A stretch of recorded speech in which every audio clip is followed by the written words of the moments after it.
বিজেপির ভূমিপুত্র প্রার্থী চাই। কৃষ্ণগঞ্জে বিজেপি প্রার্থী সুকান্ত বিশ্বাসের বিরোধিতা। সোনঘাটা বাজারে রাজ্য সড়কে টায়ার জ্বালিয়ে তুমুল বিক্ষোভ। সেই ছবি দেখাচ্ছে আপনাদের। ধামসা বাজিয়ে প্রতিবাদে কৃষ্ণগঞ্জের মতুয়া মহাসংঘ ঘটনাস্থলে কৃষ্ণগঞ্জ থানার পুলিশ পৌঁছয় এবং পরিস্থিতি সামাল দেওয়ার চেষ্টা করে।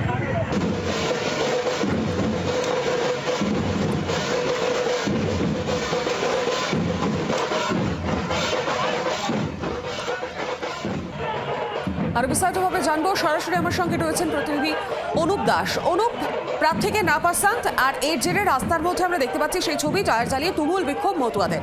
ঠিক কি অভিযোগ রয়েছে তার বিরুদ্ধে, কেন তাকে পছন্দ করছেন না?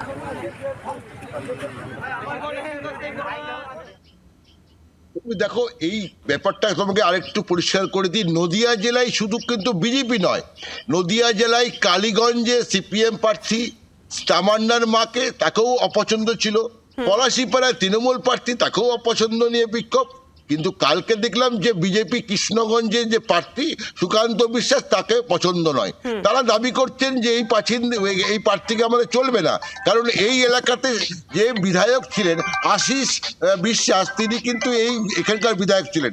সেই বিধায়ক তিনি এবার টিকিট পাননি, এবার পেয়েছেন কে? সুকান্ত বিশ্বাস। এই সুকান্ত বিশ্বাসকে টিকিট দেওয়াতেই এলাকার কিন্তু মতুয়া সম্প্রদায় বলা যেতে পারে, তারা ডঙ্কা বাজিয়ে তারা বলছেন যে বিজেপি আমরা সমর্থক, কিন্তু এই প্রার্থীকে আমরা পছন্দ নয়, এই প্রার্থীকে আমাদের লাগবে না। তবে সেই সময় যখন এরা এই আন্দোলন করছিল, ঠিক তার পাশেই একটা লজে, বেসরকারি লজে, সেখানে বিজেপি প্রার্থীকে নিয়ে এলাকার কিছু নেতৃত্ব নিয়ে, সমর্থকদের নিয়ে মিটিং হচ্ছিল, আলোচনা হচ্ছিল ভোট কিভাবে লড়াই করবে। সেখানে আমরা গেলাম এবং সেখানে যারা অপর্ণা নন্দী, যে এই ব্লকের সভাপতি এবং জেলার সভাপতি, এবং তাকে আমি জিজ্ঞাসা করলাম, তিনি বলছেন এটা বিরোধীদের কোনো চক্রান্ত হতে পারে। দেখুন, এখানে অনেকেই তৃণমূল আছে, তাদের কোনো উস্কানিমূলক হতে পারে, তবে যদিও যদি করে থাকে সেটা আমরা অ্যাডজাস্ট করে নেবো, আমরা কথা বলে নেবো, এই বিষয়টা বলেছে। তবে এখনো পর্যন্ত কৃষ্ণগঞ্জের যিনি প্রার্থী হয়েছেন, তিনি একজন শিক্ষক, তিনি প্রচার কিন্তু করছেন। তিনি বলছেন আমরা অবশ্যই এই এলাকার কৃষ্ণগঞ্জ বিধায়কের যে আবারও কিন্তু বিজেপির দখলে থাকবে, তিনি কিন্তু প্রচার করে বেড়াচ্ছেন।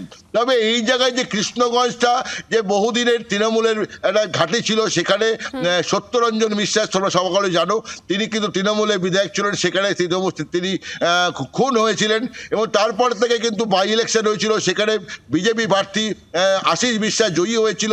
পরবর্তী আবারও আশিস বিশ্বাস কিন্তু বিধায়ক হয়েছিল, কিন্তু এবার প্রার্থী কিন্তু বিজেপি বদল করেছে। সেই কারণে এই এলাকার মানুষ কিন্তু কিছু ক্ষোভ দেখাতে শুরু করেছিল। তবে এই ব্যাপারটা বিজেপির যারা নেতৃত্ব রয়েছে এলাকায়, তারা কিন্তু দাবি করছে যে না, এই বিজেপি যে প্রার্থী আছেন সে কিন্তু একদমই দিল্লি থেকে, অর্থাৎ রাজ্য এবং কেন্দ্রীয় নেতৃত্ব ঠিক করেছে এবং তাদেরকে প্রাধান্য দিয়ে আমরা লড়াই করব।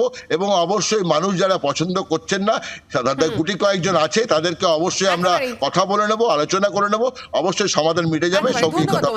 শুনবো ঠিক কি অভিযোগ তোলা হচ্ছে। বিধানসভা কৃষ্ণগঞ্জ বহিরাগত প্রার্থী যে কেন্দ্র, এই কেন্দ্রের প্রার্থী হোক, এইটা আমাদের চাহিদা পূরণ হলো। আমাদের বিজেপির সদস্য, আমরা মহাসংঘের সদস্য, আমাদের একটাই আবেদন, আমাদের কৃষ্ণগঞ্জ 88 বিধানসভা কেন্দ্রের সদস্য চাই। আমরা বহিরাগত প্রার্থী চাই না, আমরা কৃষ্ণগঞ্জ ব্লকের বা কৃষ্ণগঞ্জ বিধানসভার ভূমিপুত্র চাই।